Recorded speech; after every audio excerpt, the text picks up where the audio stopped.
morning, Malacañang press corps and guest. Welcome sa Mindanao Hour, Bangon, Marawi with Presidential Spokesperson Ernesto Abella. Good morning. We'd like to begin with General Padilla as he gives us some updates. The latest updates from Mindanao and specifically from the battlefront, I'd like to give you the statistics. Shown on the screen are the latest that we have as of last night, the 8th of October. For number of enemies killed, we are now at 774. Give me a second, please. Yes, sir. There is an additional 3 more enemies that were killed by our troops in the continuing firefight in the area. Civilians killed still number about 47 in the absence of any verification and any data that would change that otherwise. For civilians rescued, it remains at 1,750, the increase recently with the 17 rescued hostages. Firearms recovered remains unchanged at 810. For the unexploded ordnance that have been recovered, quite a number have been recovered by our troops in the last few days, and the number was at 23. Improvised explosive devices recovered from the area recently is at 2. Those killed in action remain at 158. Thank God there have been no additional casualties nor wounded. For the buildings cleared, we were able to clear 26 yesterday, and the day before that, there were 43. But there remains still about more or less 200 buildings in about a 5 to 7 hectare area where ongoing firefight is still continuing. Our troops are concentrating in this area, and where those more or less 200 facilities remain, which includes one mosque, which we believe is likewise being used as a safe haven and as a storage area for arms, food, and whatever cache they have.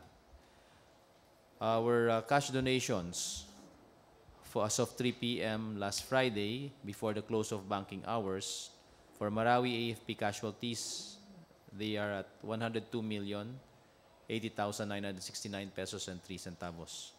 For Marawi internally displaced persons, it remains at 136,595 pesos. This is our update for today regarding Marawi as far as statistics are concerned. Other developments in the area, there have been changes in leadership in Joint Task Force Marawi, as you may have caught in some other news item, with the appointment of Major General Rolando Bautista as the new head of, or the new commanding general of the Philippine Army. The Chief of Staff presided over the simple ceremonies to put in place in the command of Joint Task Force Marawi a new commander in the person of Major General Danilo Pamonag. Major General Danilo Pamonag is a veteran of the Zamboanga siege, and this was why he was chosen to lead the fight there from the very beginning as part of the ground commanders who comprised those that were helping General Bautista earlier on in May. So other commanders that have been put in their new position include Brigadier General Roseler Murillo, the former commander of 101st Infantry Brigade, that was and still is assigned to the area of Butig, the municipality of Butig. This unit was the one that was heavily much involved with the fight against the Maute brothers at the very beginning in 2016. General Murillo now takes over the 1st Infantry Division of the Philippine Army that will be based at Pagadian City in Mindanao. He also is in Marawi as part of the staff of Joint Task Force Marawi, because most of the forces there are also his, and it is part of his area of responsibility. These changes in leadership do not affect in any manner the operations we are conducting on the ground, and the focused military operations that are continuing will be still unrelentless and will not stop until the last armed element in the area has been dealt with. Regarding recent updates, based on the narratives of hostages, the debriefing that was conducted revealed that there remains about a minimum of about 40 to as much as 60 enemies that are still in the area. So hostages, the numbers we got are about 40. So our operations will still continue in the same manner that they have been carried out ever since, because the objective of ground operations is not only to clear the area of armed elements, but also to rescue all these remaining hostages from the hands of these rebels. So we will be unrelentless here. We will continue with that, and we will provide you updates as we gain more headway into the battle area. That is all for now. Thank you. For the updates on Bangon Marawi, we'd like to Assistant to the Spokesperson, Ms. China Hoxan. Thank you, Spokes. Good morning, Malacañang Press Corps.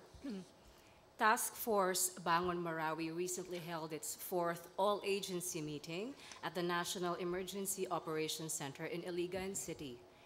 Updates on the ongoing activities of each subcommittee and support group were presented.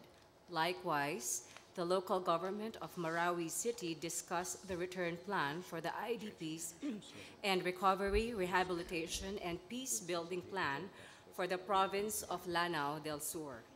The task force, through DSWD and DOH, continuously attend to the needs of the IDPs through distribution of food, non-food items and medicines, and the provision of medical and counseling services. Moreover, the implementation of Cash for Work program is ongoing. Various skills trainings on dressmaking, woodworking, vegetable production, and food processing, particularly in the production of Maranao delicacies, are likewise continuously being conducted through TESDA, OPAP, and DA. These trainings are part of the livelihood programs for the IDPs, both home-based and in evacuation centers. On housing and reconstruction, the installation of distribution lines for the transitional shelter site in Barangay Sagonsongan, Marawi, has already been completed. Secondary lines connecting to the individual housing units are yet to be installed as source of power, while transitional shelters are being completed. Plans for the permanent housing are being discussed in close coordination with the Marawi City LGU. Social healing and peace-building activities for the IDPs continue in various conflict-affected areas. Visits in evacuation centers and consultation with the local officials as well as community leaders in Marawi City still continue. Spokes. Thank you. Few notes. On the dismissal of Superintendent Lito Cabamongan. The dismissal from service of Police Superintendent Lito Cabamongan, head of the Alabang Satellite Office of the Philippine National Police Crime Laboratory, highlights the efforts to rid the ranks of misfits and scalawags that destroy the integrity of the entire organization. The removal of a high-ranking officer serves as a strong reminder to the uniformed personnel to honor and to uphold always their sworn duty to serve and protect our people and our country. These efforts ought to have been standard practice in government. On the dismissal of Police Chief Superintendent Edgardo G. Tino and Police Director Joel Pagdilao, in line with the President's promise to render the nation crime and corruption-free, he has dismissed from service 2 presidential appointees or officials of the Philippine National Police.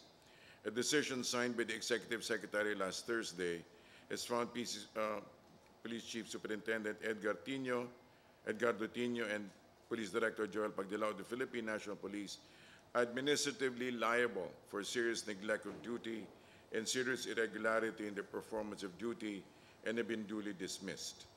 Evidence shows that both generals deliberately refused without cause to perform their duties as police officers, resulting in the proliferation of the drug trade in their areas of jurisdiction, thus the President's decision.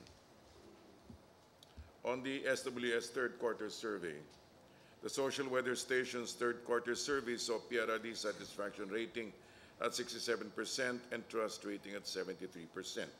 The change in the President's satisfaction rating from 78% in June to 67% in September, and trust rate from 82% in June to 73% in September is expected given the fact that people start measuring their expectations usually after the honeymoon period or after a year in office. Despite this, public satisfaction remains good and public trust remains very good. It is worth noting that surveys are snapshots of the public mood at a given time, and the SWS survey was conducted between September 23 and 27, just 2 days after the National Day of Protest. The bold PRD initiative, allowing citizens to freely vent their grievances about the excesses and shortcomings of the government, and some sentiments may have spilled over. But given the trust and confidence of a large majority, the administration will continue to work harder to address the public's urgent needs in order to bring a comfortable life for all. We enjoin everyone to set aside self-interest and together build a nation worthy of the next generation.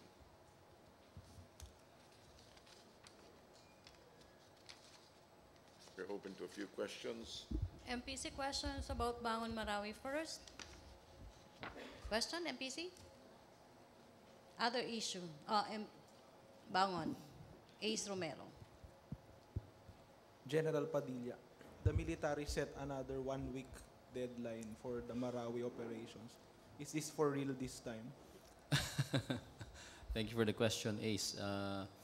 In fact, I was just asking our troops on the ground if any categorical statement was made regarding the deadline. I was informed there was none, except that we're really aiming to have this concluded at the soonest possible time. So as the case is, even the Chief of Staff does not want to put pressure on the troops because we know that any kind of pressure might lead to action that may lead to more casualties on our part. So we're just being very careful about this. We really want to end this conflict as soon as possible. We're employing all the means that we can to end it as soon as possible. But just the same, we are doing this carefully, especially in light of new revelations that there remains still about 40 more or at least 40 more hostages in the area. So the statement that it will be finished within a week is not official? That's as far as I am concerned and as far as the reply I got is from the ground. So there's no definite timeline yet? No definite timeline yet, except that we're really aiming to do it hopefully this month.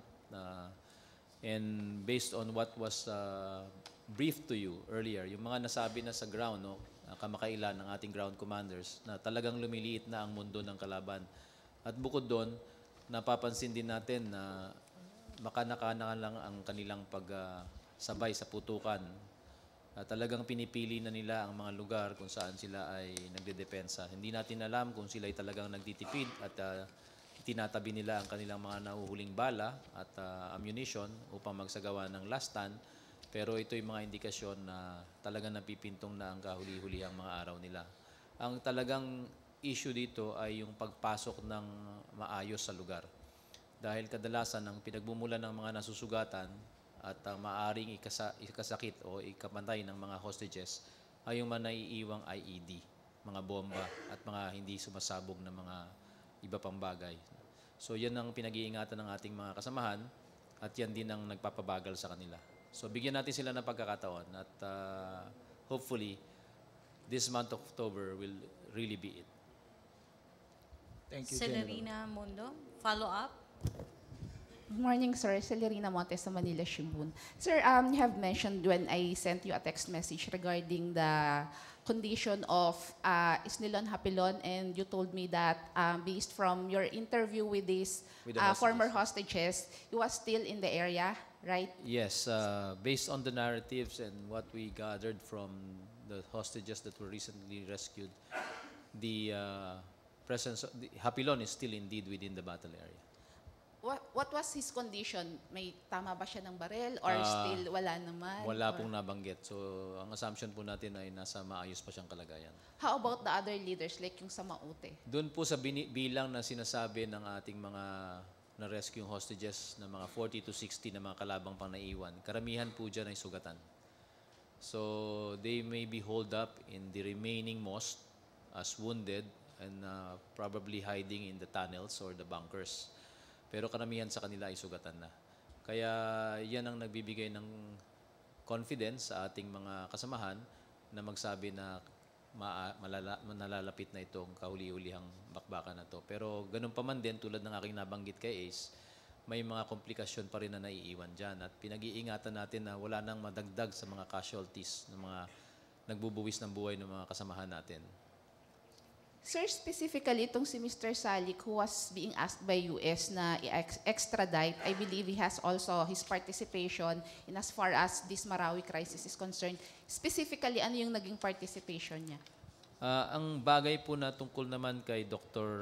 Russell Salik, nasa pangangalaga na po siya ng National Bureau of Investigation. Ang napag-alaman po natin dito is noong mga April 2017,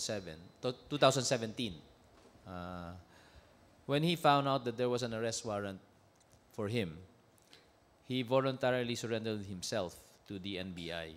But he was the subject of monitoring by intelligence agencies because of his involvement. Earlier, we understood that he may have been part of those who frequented the Butig Mountains and treated Maute rebels who were wounded.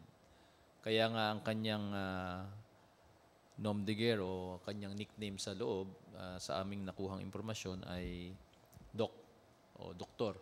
Kasi siya ang nangangalaga sa kanilang mga wounded. Bukod dito, based on information that was also gathered from Interpol and other allied intelligence agencies, meron pa rin siyang kaugnayan sa mga iba pang grupo sa iba't ibang dako ng mundo, kasama na dyan ang Middle East at ang United States. As far as the US is concerned, I think he was found out to have provided funds, a certain amount, to 3 individuals who were trying to hatch a terror plot in New York. And I'm not aware if that was ever given to those. But it is the subject of an investigation nonetheless. Now, the aspect of his relationship to a former local government, he denies any link or any relationship with the former Marawi City Mayor. So, he is now the subject of a repatriation request from the US, and I think the DOJ is the best agency who can answer this. Can I follow up on that, kay Secretary Abella? Yes, even if it's the DOJ which will handle or who is handling this case, may we know how soon could the Philippine government extradite Mr. Salik to US? They're working on it, but there's no definite date that's been given. Okay, thank you, Salerina. May I just add to that, no? This just goes to show that the government and all agencies of government are closely watching any potential sources of linkages with other terror organizations. So it is not only the Philippines, but it is the alliance of nations that are interested to keep their nation safe from the clutches of terror that is involved here. So we continue to work with other agencies of government and other countries all over the world to protect our shores and protect others from the things that can be brought about by terror organizations everywhere. Chopel, DWIC. Sir, last briefing, sir, you said na may ibang grupo pa na nagustong sumanib dito po sa Maute na BIFF. So, kumusta, sir, yung monitoring nyo regarding BIFF? Hindi po natin sinabing gustong sumali. Kung hindi sila ay parte na actually sila dahil tumutulong sila, no? So, anong ginagawa nila upang makatulong? Ito yung pagsasagawa ng pambobomba, panggugulo sa ibang lugar para maging source ng distraction sa loob ng Marawi. Pero hindi ito matagumpay na nagagawa dahil may angkop tayong puwersa na nakatuon ng pansin sa kanila. At ito yung mga elemento ng mga puwersa natin sa ilalim ng 6th Infantry Division sa may Maguindanao, Cotabato area na maganda rin ang kanilang pakikipag-ugnayan sa hanay ng MILF na tumutulong din sa atin. Okay. MPC question, Bangon Marawi? Follow up? No more? Other issue. Celerina. Secretary Abella, regarding the administrative, the order of the President to dismiss 2 police officers, will there be any filing of criminal charges also against these 2 officials? As far as I know, these are administrative charges only, and that they have been let go. I don't know. We're not yet privy whether there are enough evidence to file criminal charges against them. Will there be any other police officials, since the President mentioned before that there were several generals, narco generals? May we know if the other generals would also be administratively removed from office? Until such time as he makes a report, we cannot speculate on it. Thank you. Okay. Question, Joseph Morong. Microphone, please. Thank you, Manila.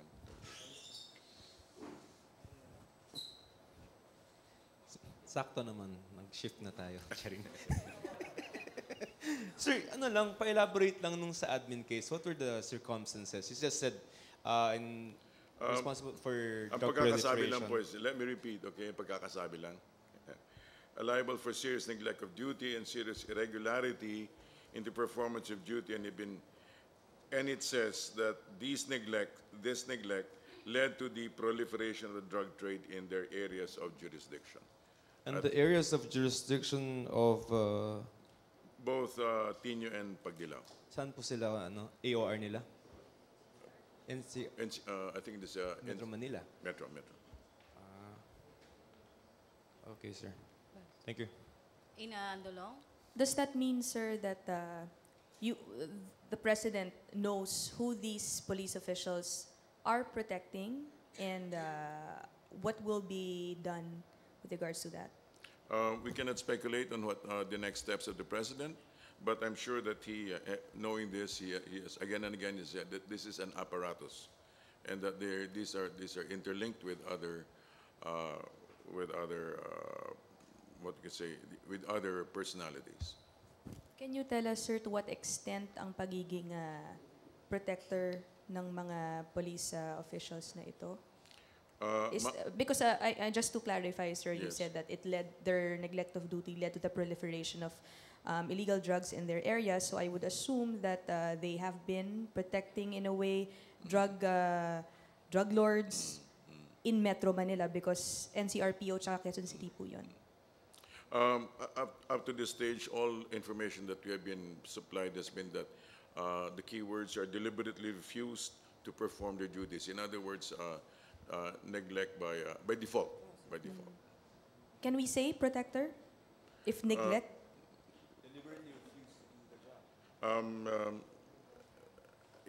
I cannot speculate on whether you can say that or what, but it seems that by default they did not exercise any authority over these personalities. Have you found out, sir, if they've been or proven that they've received money in exchange for? That is not yet part of the information as far as we have received. Thank you. Thank you, sir. Question, MPC? Other issue? Follow up. So, sir, yung pong pag-dismiss, this is the decision, no? Meaning there was an investigation prior to this, correct? We assume. We assume. I assume. Okay. Yeah, pero... okay, sige, sir. Thank you. Other issue? Ace Romero.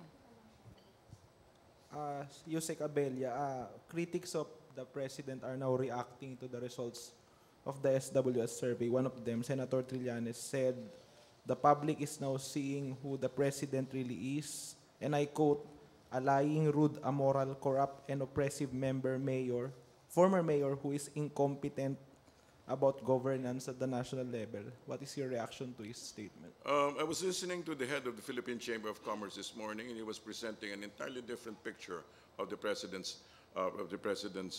style of management and governance.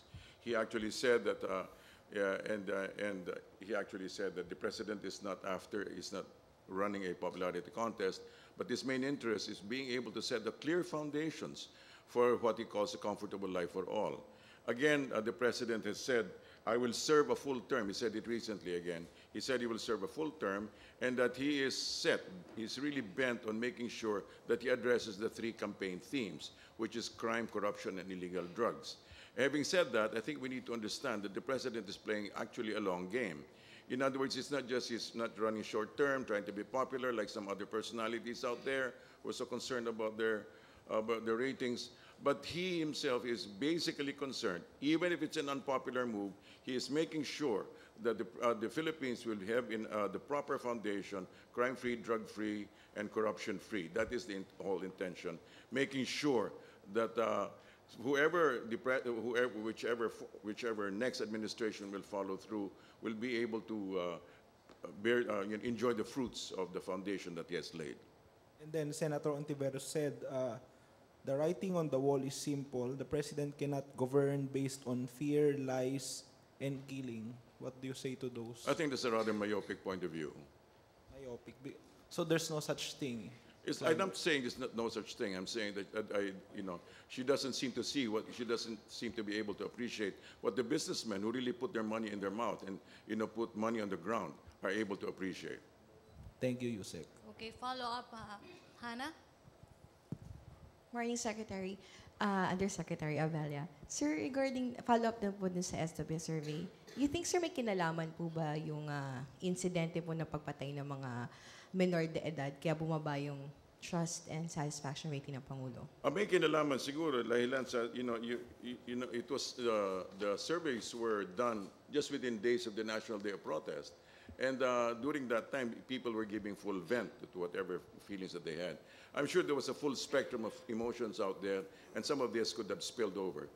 Nevertheless, having said that, we also understand, we also need to appreciate the fact that it's still good, and the trust rating is still very good, I think, as far as we can see.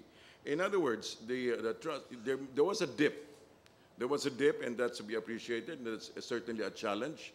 That certainly is a challenge to the government in order to be able to deliver the full range, full spectrum of public services. However, we need to also appreciate the fact that the majority of people, the majority of the Filipino people still have trust and confidence, and bearing that in mind, I'm sure that the President and his administration will be able to deliver on the dream. Sir, ano pong assurance na bibigay natin sa publiko na wala nang insidente ng pagpatay doon sa mga minor de edad? Ma'am, yung mga sagot na I think the answer is, to properly frame it, I think it should be that the President is going to continue in his campaign in eradicating the drug apparatus. And so I think that's the way to properly understand it. This is yung kanya naman ay talagang we need to cooperate with that. Thank you, sir. Okay. Pia Gutierrez. Good morning, sir. Sir, can we confirm reports that the President has already dismissed ERC Chair Jose Vicente Salazar? Ma'am, we'll have to check with ES, if there are any things like that. We'll have to check. Joseph Moro. Sir, can I just go back a little bit on the SWS survey? Yes, sir. What does the palace make of the findings that sa net satisfaction, sir, it's down 30% in Visayas, 22% in Balanced Luzon, 19% in Metro Manila, but it still enjoys a high satisfaction rating in Mindanao, 76%. So let's focus first on where he went down. Visayas, Luzon, and Metro Manila. What does the palace make of that dip? And what adjustments are you going to make? Like I said, there was these are a question of managing expectations. Managing expectations that some people during this particular honeymoon period, the expectations were high, and the actual wait for the implementation of these things may have led to the dip. However, people are still, in general, still satisfied. Sir, paano yun? Does that mean that the public, as far as at least those areas are concerned, are disappointed or do not believe that the President is delivering? No, I don't think that's a question of disappointment. It's a question of managing expectations. It's not a question of not believing. It's a question of managing expectations. The first year is basically a laying down of a foundation. And then it is from here that we expect that that's why we were wanting the public to have a buy-in, that we all cooperate and wait and see these things through. That's exactly why we want the tax reform to be passed, and all these other obstacles to be removed, so that we can actually deliver on the campaign promises of the president. You wouldn't say it's a failure of the drug campaign, at least? It's not, I don't think it's. I think it's a question of being able to manage everything. It's not the failure of one. Okay. It is a whole system approach. You need to understand that the president is facing all just delivering on the 3 campaign promises is already a humongous job. So it's something that we can fully appreciate. The people, I believe, appreciate that. The people continue to trust him, that he will come across, and that the confidence that the people have, I believe, will make sure that the dream is fulfilled. Are these ratings important to him? Again, ratings in terms of popularity, not really. But in terms of indicators, the president listens. So will you make adjustments because of this dip? Will he make adjustments? I cannot speak for him, but I'm sure he listens. Okay. Okay, follow up. Pia Gutierrez. Sir, also looking at the SWS survey, President satisfaction rating stayed at very good in the upper to middle class ABC, Yes. but fell from very good to good in Class D and in Class E. Does it have anything to do with the impression that the drug war targets only the poor? And if so, sir, what are we doing to address I this kind believe of that impression? what is really necessary is to be able to deliver on the services that have been promised, especially to those that are affected.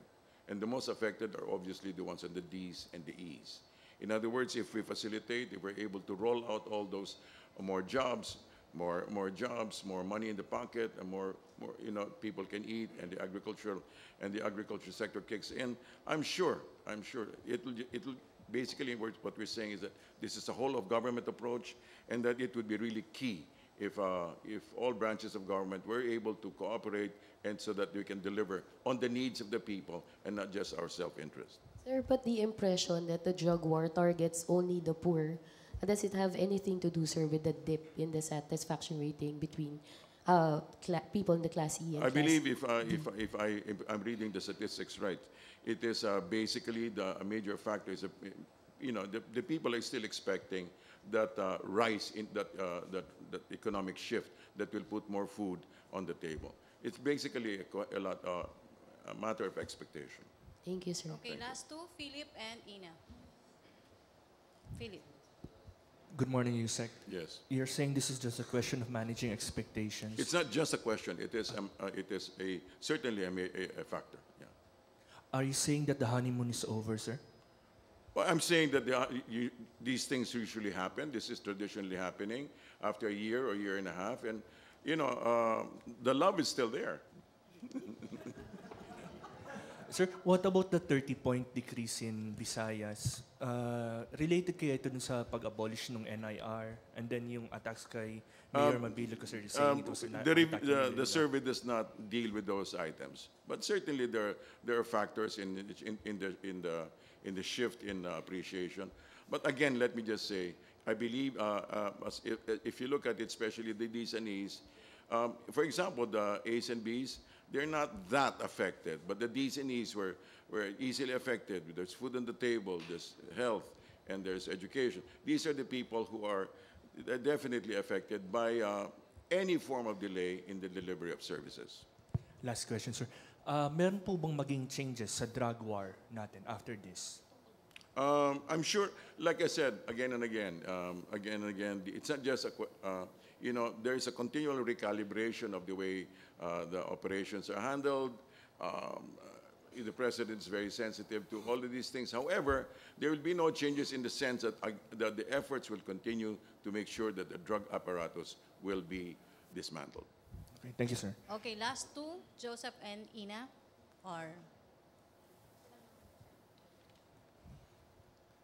Sir, you said these things usually happen with regards to the ratings. Does this mean that you expect this to stay at this level or maybe continue its No, I said downward trend? If so, sir, or are you looking at some initiatives now that may eventually pull it up? we say that usually there tends to be a dip In any administration, there tends to be a drip around this time, a dip, not the drip, a dip around this time between a year and a half. However, like we said, in the particular case of the president, the ratings remain high, and we appreciate that. And so what are the efforts? Again, the president would say he will continually lay the foundation for a more comfortable life for all, addressing his campaign issues. He continues to trust the economic managers to be able to make sure that the prosperity is inclusive, and that he also trusts the advisors to be able to make sure that the peace processes will continue. Okay, last question, Joseph Morong. Shift a little bit. Yun pong UN Human Rights Council saying that the Philippines' membership to the council may be revoked because of our human rights records. We need to check that statement. We need to go back to that. Do you want me to read the summary? No, it's okay. But the fact remains that we have continued to clarify the position, and that while there may be noise on the side, we are assured that the human rights. Let me just check, okay? All right.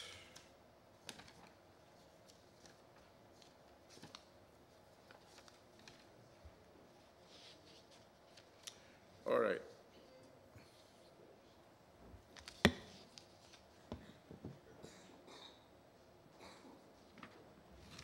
Your question was regarding economic sanctions?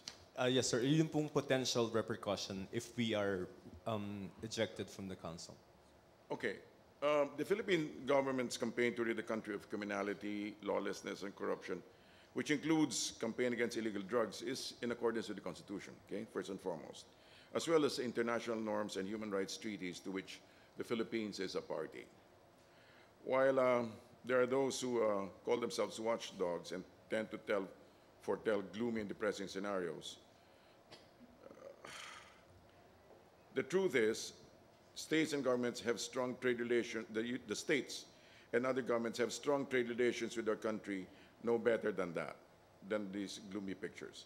These countries continue to treat us with mutual respect and cognizant of our sovereignty, and they continue to support us in dealing with our domestic challenges and in achieving our national goals without undue interference. In other words, we're saying that with those who really truly matter in terms of economics, they continue to have strong ties with us, and they continue to have relationships with us, and we're on solid ground, solid economic ground. There's no need to fear about any changes in relationships. Okay, thank you. Thank you, sir. Thank you, Malacañang Press Corps. Thank you, Presidential Spokesperson Ernesto Abella. Thank you, Major General Restituto Padilla. And thank you, Assistant Spokesperson China Hoxon. Back to our main studio sa Radyo Pilipinas and PTV.